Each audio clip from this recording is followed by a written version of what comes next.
दोस्तों, आज हम फिर हाजिर हैं आपके साथ अपने चैनल वेलनेस विद रचना पर आसियान के बारे में कुछ जानकारी लेकर। सबसे पहले तो हमें ये जानना है कि आसियान है क्या। आसियान का फुल फॉर्म है association of south east Asian Nations. 1967 में फिलीपींस, इंडोनेशिया, सिंगापुर, थाईलैंड और मलेशिया के अधिकारियों ने दक्षिण पूर्वी एशिया के जो देश थे उनको मिलाकर आसियान को बनाया और इसका उद्देश्य था दक्षिण पूर्व एशियाई क्षेत्र की शांति, सुरक्षा, सामाजिक प्रगति, आर्थिक विकास और सांस्कृतिक विकास को मजबूत करना। इसकी स्थापना 8 अगस्त 1967 को थाईलैंड की राजधानी बैंकॉक में की गई थी। इस समय इसके 10 सदस्य देश हैं और मैंने इसके पहले भी एक अपना वीडियो आपके साथ शेयर किया था जो अंग्रेज़ी भाषा में था और ये मैं अपने हिंदी भाषी दोस्तों के लिए रिकॉर्ड कर रही हूँ। तो वर्तमान में इसके जो सदस्य हैं उसमें Brunei, Cambodia, Indonesia, Laos, Malaysia, Myanmar, Philippines, Singapore, Thailand और वियतनाम, यानी कुल जमा इसके 10 सदस्य देश हैं और इसका मुख्यालय इंडोनेशिया की राजधानी जकार्ता में स्थित है। आसियान, जैसा हम लोगों ने बात की कि इसका उद्देश्य था कि जो साउथ ईस्ट एशिया का क्षेत्र है, दक्षिण पूर्व एशियाई क्षेत्र है, वहाँ पर शांति बनाना, सुरक्षा बनाना, ये एक सामाजिक विकास के लिए बनाया गया संगठन था, न कि किसी सैनिक उद्देश्य से इसे बनाया गया था। और इसलिए संयुक्त राष्ट्र संघ भी ऐसे क्षेत्रीय संगठनों को प्रमोट करता है जो शांति और सहयोग के लिए बनाए जाते हैं। जैसे सार्क का निर्माण किया, साउथ एशियन रीजनल कोऑपरेशन के लिए भारत इत्यादि देशों ने इसको बनाया था, यद्यपि वो बहुत सफल नहीं हुआ। तो आसियान का क्या उद्देश्य है, क्या इसका नज़रिया है, तो आपको बताऊं, इसने one vision, one identity, one community, ये इसका आदर्श वाक्य है। एक बार फिर, one vision, one identity, one community, या एक नज़रिया, एक पहचान, एक समुदाय। ये भी आपको बताऊं कि 8 अगस्त को आसियान दिवस के रूप में मनाया जाता है और आसियान के जो उद्देश्य हैं उसमें सामाजिक, आर्थिक और सांस्कृतिक विकास को बढ़ावा देना, पारस्परिक सहयोग एवं संधि को बढ़ावा देना, आसियान संयुक्त राष्ट्र संघ के चार्टर के जो सिद्धांत हैं उनका पालन करने के लिए दृढ़ प्रतिज्ञ है। इसके अलावा प्रशिक्षण और अनुसंधान की सुविधा प्रदान करना भी इसका एक उद्देश्य है, पारस्परिक सहयोग के माध्यम से। साथ ही साथ कृषि एवं उद्योग और संबंधित क्षेत्रों का विकास करना, कृषि और उद्योग में बेहतर आपसी संबंधों को बनाना, इसमें अंतर्राष्ट्रीय व्यापार की समस्याओं को सुलझाना, परिवहन और संचार सुविधाओं में सुधार लाना, लोगों के जीवन स्तर में सुधार लाना, ये इसका उद्देश्य है। इसके अतिरिक्त जो मौजूदा अंतर्राष्ट्रीय और क्षेत्रीय संगठन हैं उनके साथ साझा सहयोग को बढ़ावा देना, ये भी आसियान का उद्देश्य है। आपके सामने आसियान का जो लोगो है वो प्रस्तुत है, जिसको आप देख सकते हैं। इसका जो लोगो है या एम्ब्लेम है उसकी जो मीनिंग है वो आप देखें कि जो सर्कल है बाहरी वो डिनोट करता है आसियान की यूनिटी, जो वाइट कलर है वो प्योरिटी को डिनोट करता है। इसके अलावा रेड कलर करेज और जो राज्यों के बीच में जो डायनामिज्म है उसको डिनोट करता है।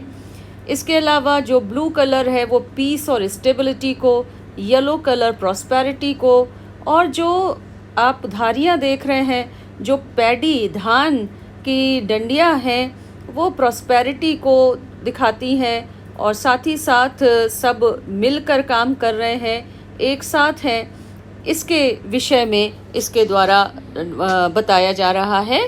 तो ये जो एम्ब्लेम है उसकी भी अपनी एक मीनिंग है और इसको आपको ज़रूर समझ लेना चाहिए। आपको ये भी बता दूं कि आसियान के मूल सदस्य इंडोनेशिया, मलेशिया, फिलीपींस, सिंगापुर और थाईलैंड हैं। ये देखिए आपके सामने उन देशों के मानचित्र हैं, उन देशों के झंडे हैं जो आसियान के सदस्य हैं। मैकेनिज़्म क्या है आसियान का? तो सदस्य राज्यों के अंग्रेज़ी नामों के अल्फ़ाबेटिकल जो ऑर्डर है उसके आधार पर हर साल अध्यक्षता बदलती रहती है और आसियान का शिखर सम्मेलन इसका सर्वोच्च स्तर है जहां पर आसियान की नीतियों को, लक्ष्यों को परिभाषित किया जाता है। और आसियान का जो चार्टर है वो कहता है कि वर्ष में 2 बार शिखर सम्मेलन ज़रूर आयोजित किए जाने चाहिए। चार्टर ने शिखर सम्मेलन की सहायता के लिए 4 मंत्री स्तरीय संगठनों की भी शुरुआत की है। तो आसियान का जो मेंबर कंट्रीज़ हैं और उनका जिस तरीके से उनके द्वारा अध्यक्षता की जाती है इसकी, उसको आपने समझा कि कैसे अल्फ़ाबेटिकल ऑर्डर में हर जो सदस्य देश है उसको 1 साल के लिए इसका अध्यक्षता करने को मिल जाता है। आसियान एक महत्वपूर्ण संगठन है, इसका एक बड़ा सिग्निफिकेंस है क्योंकि ये वैश्विक स्तर पर तीसरा सबसे बड़ा बाज़ार है और यूरोपीय संघ और उत्तरी अमेरिका को मिलाकर भी ये एक बड़ा बाज़ार है। ये इनफैक्ट माना जा रहा है कि दुनिया का चौथा सबसे आम निवेश इन्वेस्टमेंट का स्थान है। आसियान के जो देश हैं उन्होंने अपनी जो इकोनॉमिक प्रॉस्पेरिटी है उस पर फोकस किया है और विश्व की जो बैलेंस ऑफ पावर की राजनीति से है उससे प्रायः ये अलग रहे हैं। यद्यपि अभी चीन की जो गतिविधियां हैं साउथ चाइना सी में, उससे ये थोड़े ज़रूर परेशान हुए हैं। आसियान का जो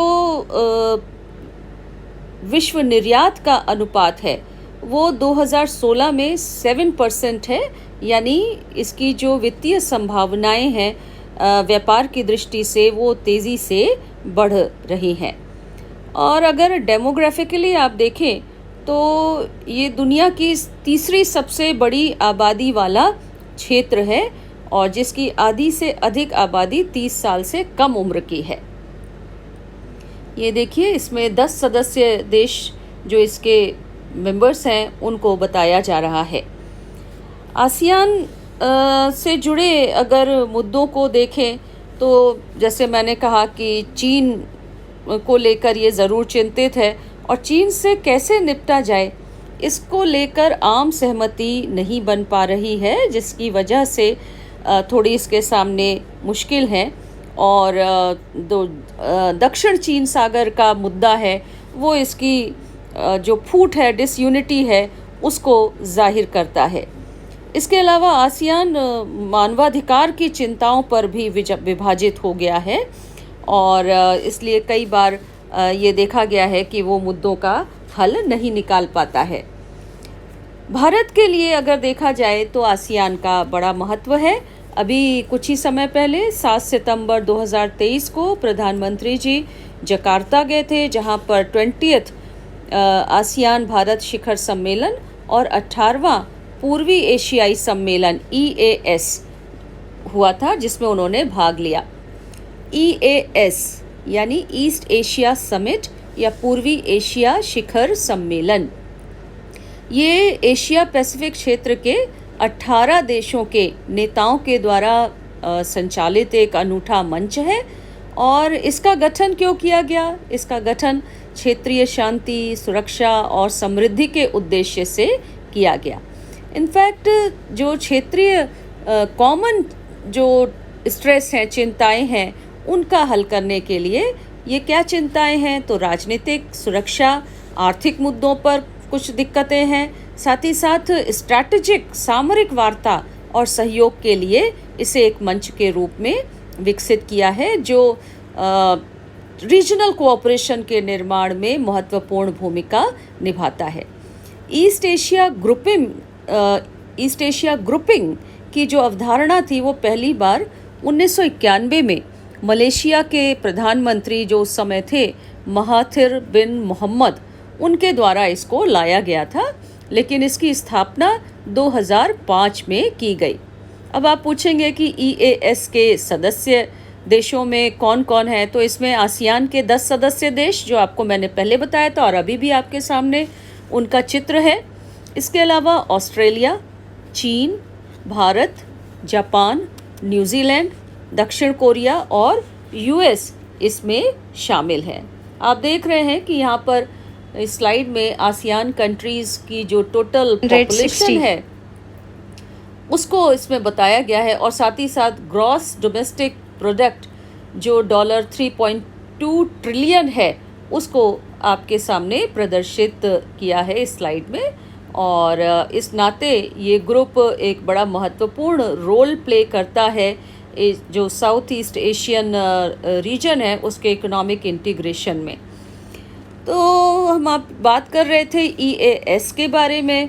तो EAS के फ्रेमवर्क के अंदर क्षेत्रीय सहयोग के लिए 6 प्राइमरी क्षेत्र आते हैं: पर्यावरण और ऊर्जा, शिक्षा, वित्त, वैश्विक स्वास्थ्य संबंधित मुद्दे और विश्वव्यापी रोग, प्राकृतिक आपदा प्रबंधन तथा आसियान कनेक्टिविटी। हमारे प्रधानमंत्री जी ने जब विज़िट किया आसियान के बैठक में भाग लेने के लिए, EAS की बैठक में भाग लेने के लिए, तो वहाँ कई मुद्दों पर बातचीत हुई। भारत आसियान सहयोग को मजबूत बनाने के लिए कनेक्टिविटी, डिजिटल परिवर्तन, व्यापार और आर्थिक सहभागिता जैसे मुद्दों पर और जनता के बीच आपसी संपर्क को लेकर भी बातचीत की गई। दक्षिण पूर्व एशिया, भारत, पश्चिम एशिया और यूरोप को जोड़ने वाले एक मल्टी मॉडल कनेक्टिविटी और आर्थिक गलियारे की स्थापना की भी बात की गई, जो बड़ा एक पॉपुलर साबित हो रहा है यह विचार। इसे क्षेत्रीय व्यापक आर्थिक भागीदारी या RCEP का नाम दिया गया है। इसका जो प्रस्ताव है उसमें एक मेगा मुक्त व्यापार समझौता या फ्री ट्रेड एग्रीमेंट के तौर पर इसको प्रस्तावित किया गया है, जिसमें आसियान के 10 सदस्य देश और जो 6 अन्य देश EAS के मेंबर हैं उनको शामिल किया गया है। और इसमें आसियान के साथ एक मुक्त व्यापार समझौता स्थापित होगा। और ये कॉरिडोर आप देख सकते हैं कि चीन का जो BRI का विचार है उसके एक जवाब के रूप में दिया गया, और अभी एक बड़ी महत्वाकांक्षी योजना इसके अंतर्गत है, जिससे आप दिल्ली से अगर बाई रोड जाना चाहें आसियान कंट्रीज़ में तो वहाँ आप जा सकते हैं, और उसके साथ ही साथ यूरोप तक इस रोड को ले जाने की योजना है, जिससे व्यापार को आसानी होगी। तो ये देखिए आपके सामने आसियान देशों की जो डाइवर्सिटी है उसको बताया गया है कि कैसे पॉपुलेशन के हिसाब से या अन्य मानकों पर, GDP इत्यादि के मानकों पर जो आसियान देश हैं वो दिखाई दे रहे हैं, जिसमें आप देख रहे हैं कि इंडोनेशिया की पॉपुलेशन सबसे ज़्यादा। और ये भी बताऊं आपको कि इन देशों में जो डाइवर्सिटी है पॉपुलेशन की वो इस प्रकार की है कि यहाँ पर विभिन्न जातियों के धर्मों को मानने वाले लोग रहते हैं। इस्लाम को मानने वाले लोग भी हैं, बुद्धिज़्म को भी, हिंदुइज़्म को भी, क्रिश्चियनिटी को भी। तो अलग अलग धर्मों को मानने वाले लोग यहाँ पर निवास करते हैं।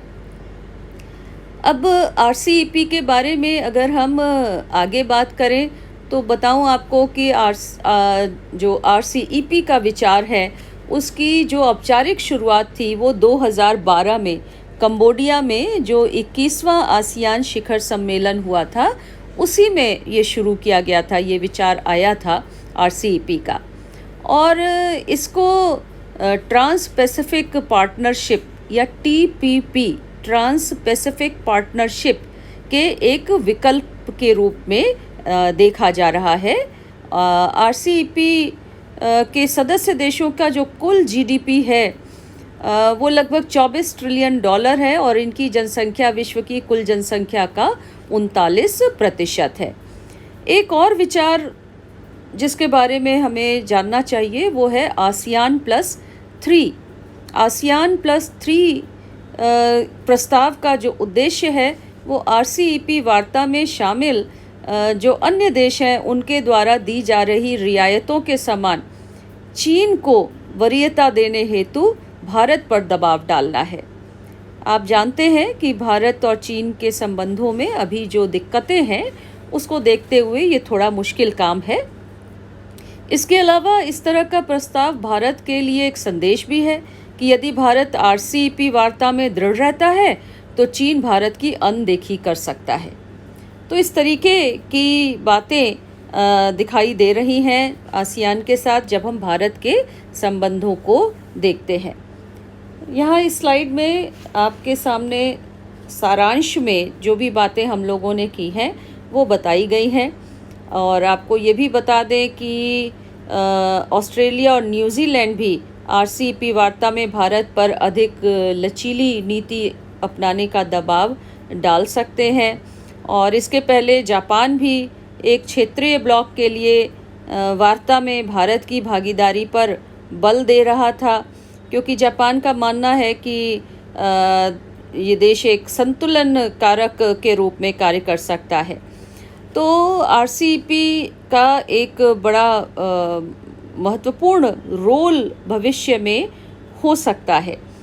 RCEP के सदस्यों ने एक प्रस्ताव पेश किया कि 90% अधिक व्यापारिक वस्तुओं पर शून्य शुल्क होना चाहिए, लेकिन भारत इस क्रम में शामिल होने में संकोच कर रहा है। शायद भारत की चिंता का कारण उसके घरेलू बाजार में चीनी वस्तुओं का प्रवेश है, जिसके चलते हमारे जो घरेलू उत्पादक हैं उनके उत्पादन में कटौती करनी पड़ सकती है, या ये भी संभव है कि उत्पादन को पूरी तरीके से बंद करने के लिए मजबूर होना पड़ जाए।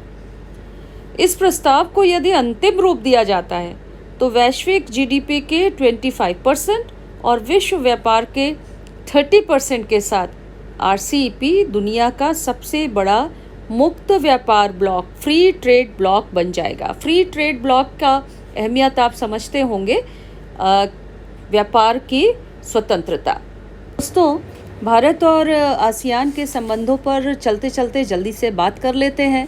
भारत अक्सर पूर्वी एशिया शिखर सम्मेलन और रक्षा मंच से आसियान के नेतृत्व वाले प्लेटफॉर्मों में भाग लेता रहा है। भारत ने कई मौक़ों पर अपनी इंडो पैसिफिक रणनीति में आसियान के महत्व पर जोर दिया है। इसके अलावा व्यापार आर्थिक सहयोग समझौता यानी CECA ने 2005 से हमारे संबंधों की नींव और केंद्र के रूप में कार्य किया है। भारत की विदेश नीति आसियान के साथ उसके संबंधों पर आधारित है। आसियान देशों के साथ भारत अपने संबंधों का विस्तार करने के लिए दृढ़ संकल्प है, और इसके अलावा आसियान भारत और पूर्वी एशिया शिखर सम्मेलनों EAS में भाग लेता रहता है। इसके अतिरिक्त इसका एक क्षेत्रीय मंच और मंत्रियों की बैठक है। भारत और आसियान के बीच में पूंजी प्रवाह में वृद्धि हुई है और आसियान से आने वाले FDI की गुणवत्ता में भी वृद्धि हुई है। तो भारत और आसियान के बीच व्यापार और वित्तीय संबंधों में लगातार सुधार हो रहा है।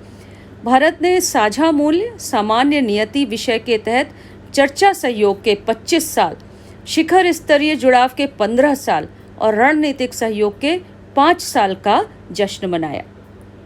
तो ये ब्रीफ में आसियान। जब मेरे चैनल को सब्सक्राइब कीजिए, वीडियो को देखिए, लाइक कीजिए और शेयर ज़रूर कीजिए। धन्यवाद दोस्तों।